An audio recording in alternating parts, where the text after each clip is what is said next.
ჩემთვის ინიციატივის აღება ნიშნავს ზრუნვას და არა გაყიდვას.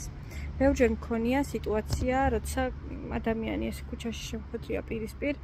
უცხო ადამიანზე მოქვს ამ ეტაპზე საუბარი, შემხვედრია ესე პირისპირ და მქონია პრობლემა დამინახავს, რომ დაწუხებს აკნე, ან მაგალითად ქერწლიანი სკალპი დამინახავს, ცებორეული, ან თუნდაც რაღაცა ფსორიაზის ნიშნები და მქონია ძალიან დიდი სურვილი, რომ ვუთხრა, რომ იცი რა არის, მე შემიძლია შენი დახმარება, შემიძლია რაღაცა პროდუქტები გაგიზიარო, რითიც შეძლებ, რომ შენ ეს პრობლემები მოიგვარო, თუმცა აი ეს უცხო ადამიანებთან, ახლობლებთან, რა თქმა უნდა, არ მიჭირს და ახლობლებს, რა თქმა უნდა, ყველას ან თუ კი შემიძლია ვეხმარები, მაგრამ უცხო ადამიანებთან მაქვს ხოლმე ესეთი კომპლექსი. თქვენ როგორ ხართ ხოლმე ესეთ სიტუაციაში, ანუ თქვენს გემართებათ ესე კომპლექსდებით ხოლმე,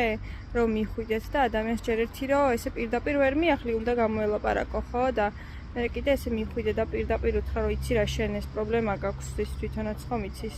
შენ ეს პრობლემა გაქვს და მოდი მე შენ დაგეხმარები, როგორი სათქმელია. თქვენ რას ფიქრობთ ამ თემასთან დაკავშირებით?